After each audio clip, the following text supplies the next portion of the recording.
you back a wee bit in the X Factor journey style, just to talk about your background and how you get into hospitality and, and how you've ended up to where you are today. So what happened there? Well, I'll give you a potted history. I grew up in a place called Weston-super-Mare, and I was always out fishing, water skiing, playing around on the beach when I was a kid, and I was fascinated by fish. And my grandmother, I used to go down to the fishmongers, which is called McFisheries. There used to be these fishmongers all over England, and we used to go down there and get brown shrimps, crabs, gurnards, those kind of things. And I would sit with her and peel them, dress crabs, and mussels, and it was kind of a life seafood really. And I was, I loved cooking, but I was never really got into restaurants. I sort of left school and went into building, and I just wanted to earn money rather than train. And I ended up working in London for a small Jewish clothing company in the accounts department, and I really loved numbers. It was really, I was really enjoying it. It's quite a progressive business, but I was living in Bath and sort of driving up to London, which was difficult. And in the end, I realised that it wasn't going to be for me. And it was 1996, and Henrietta Green had written a book called The Food Lover's Guide to Britain. Mm-hmm. And I remember, I was interested in food. I used to read the Sunday papers, and I remember picking up this book, and there were all these wonderful things in there. And Bath just had a cheese shop, and it had a butcher's, and I thought, I'm going to open a fishmonger's. I'm going to do this amazing thing there. It's going to be like Harrods. It's going to be awesome. Mm-hmm. And so I started looking at fishmongers around Chiswick and around the country really, and they were just kind of like boring places, guy with a white coat on selling cod and haddock, smelly old place, nothing brilliant. And I thought, no, I'm going to make this amazing. So I opened this fish shop in Bath called the Fish Market, went down to Cornwall, worked with a guy down there called John Strike for a week, who put me in the right direction. I just totally loved it, and I was buying in whole tuna, huge halibut, swordfish, sharks, wild salmon off the River Wye. I mean, it was brilliant, and we had queues down the street. And I found myself just sort of telling people how to cook fish. I was reading Cooking Jane Grigson at home and Elizabeth David, and I would just give people cooking advice. And then I had a space above the restaurant and above the shop rather. And I wasn't doing that well, but I was doing okay. And I actually decided to open a restaurant up there. And I took some counsel from local restaurateurs, and they said to me, opening a restaurant on the first floor is a really bad thing to do, especially above a smelly fish shop. And I was like, but that is the point of it, right? It's above a smelly fish shop, and it's the whole point. And so I opened this restaurant and just jumped in cooking. And I was just doing simple things, grilled red mullet, rosemary, and, lovely salads and simple things, but everything was just beautifully fresh, and that was it. And we built up a really great following, and it went really well. And then somebody persuaded me that, it's a big lesson that I should open some more. And because they're so successful, and why wouldn't I? So we raised some money, and we opened one in Bristol, one in Christchurch, and things started to go really well. Then we opened one in Chiswick. At the time I thought Chiswick was central London. I just found a restaurant up there. My literary agent was up there, and I was doing a bit of TV at the time, and it was early days. So this was around about 2003. The food industry and restaurant industry wasn't like it is now, and Chiswick was just such a huge success. But I was really doing it by the skin of my teeth. I mean, some fun stories in there.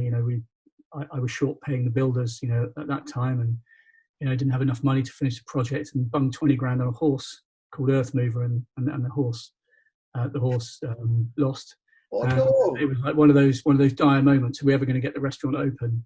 And when we got it open, it just exceeded all expectations. If we thought we were going to take X, we took Y, and we had a 9.5 out of 10 in the Telegraph, and it was real seat of the pants stuff, and we had amazing clientele coming in, and it was great. People couldn't believe that you could have a fish counter and a restaurant together, and they really loved it. And so somebody persuaded me that we should open more, and we floated the company on AIM to raise some money, and it was a really difficult thing. Once you're running restaurants in the public markets environment, everything changes, and the focus goes from what you're doing every day to what you're making and share price and all that kind of thing. Anyway, cut a long story short, we opened a restaurant on the 5th floor of Harvey Nichols on the day of the July 7 bombings, and as you can imagine, the restaurant failed, and it cost us a huge amount of money. We never really got back on our feet, and I left the business and moved down here, and in fact, I was already living here. And we opened a restaurant called the Seahorse, and I went back to the stoves cooking with Matt Price, who has worked with me all the way through the Fishworks, starting off as my first head chef in Bristol, and brilliant chef and really, really great mate. And so he's been with me the whole journey. And we built the Seahorse, and then, you know, we've got 9 kids between us. He's got 4, I've got 5. Really? And we were just, you know, talking about, you know, where can you go and eat? You know, I mean, it's like, it's difficult to take your kids anywhere in those days, 10 years ago, apart from a grotty old, you know, pub with a back room. Yeah. So we decided to open a fish restaurant that, you know, would sit between a seafood restaurant and Chippy. And it kind of started off as a Chippy, but gradually it kind of moved into that. And that's how Rockfish really developed. And now we're 9 restaurants, and we're privately funded.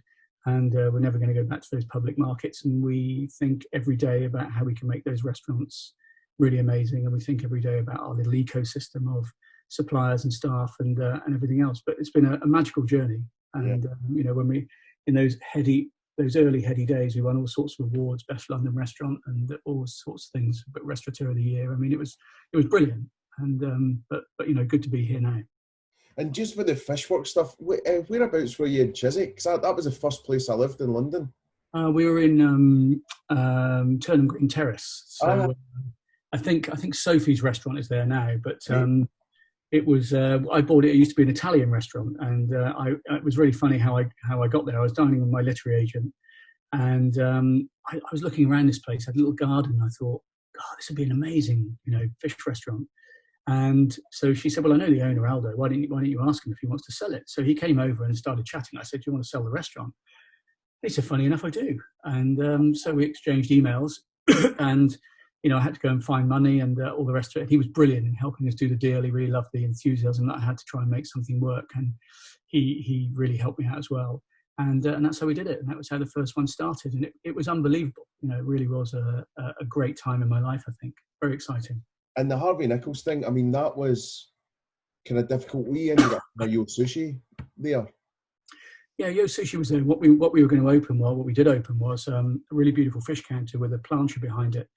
At the time, I was spending a fair bit of time in Barcelona, you know, sort of researching, researching restaurants and menus and fish markets and supplies. And I loved sitting around in the Boqueria, just, you know, people plantering seafood and sitting there at the bar. Yeah. So we built this beautiful glass counter with a fabulous fish display behind it and a shelf on the front of it so you could sit and eat while looking at the display, and lobster tanks behind. And I'm sure if it was there today, it would be a phenomenal success, but it lasted about a month because nobody went to Harvey Nichols' top floor of a department store after the bombings. Was a no-go area, really. Yeah. And we had a big rent to pay and everything else, so we just couldn't make it work, unfortunately. It's a shame. Ahead of its time. It was ahead of its time, yeah. I mean, you know, and I think excuse me, I've got coffee. That's coffee, not COVID. Cough. I think what was interesting when I look back is that it was quite pioneering times. There wasn't all the cloud-based systems that you have now to be able to operate multiple restaurants. And also, I sort of think to myself, I didn't know anything about running multiple restaurants. What I had was incredible energy and passion and an amazing team around me that could make stuff happen. And it taught me an awful lot about how you create amazing culture amongst a business, because we had the most amazing culture and we could do anything. It was really brilliant. But of course, once you've created 13 restaurants, and you're amongst a backdrop of a changing market, and we're opening them quickly because we promised the stock market we would do certain things, you then realise that you're going at a pace beyond that really is sustainable. You know, restaurants need time to establish themselves and you know, and work. But we learned so much. It was great.